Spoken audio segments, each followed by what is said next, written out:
एका छोट्याशा गावात अमोल नावाचा एक तरुण राहत होता.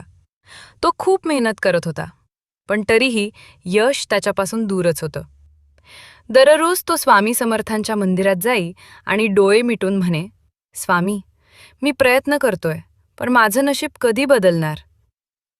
हळू आवाजात एक दिवस मंदिरात बसलेले एक वृद्ध साधू त्याला म्हणाले, बाळा, वेळ येईपर्यंत विश्वास ठेव. अमोलचं मन दुखावलं, पण त्याने स्वामींवरचा विश्वास सोडला नाही. तो रोज प्रार्थना करू लागला आणि मनापासून काम करत राहिला. काही महिन्यांनी अचानक त्याच्या आयुष्यात मोठी संधी आली. जी संधी तो वर्षांपासून वाट पाहत होता, तीच संधी त्याच्यापाशी चालून आली.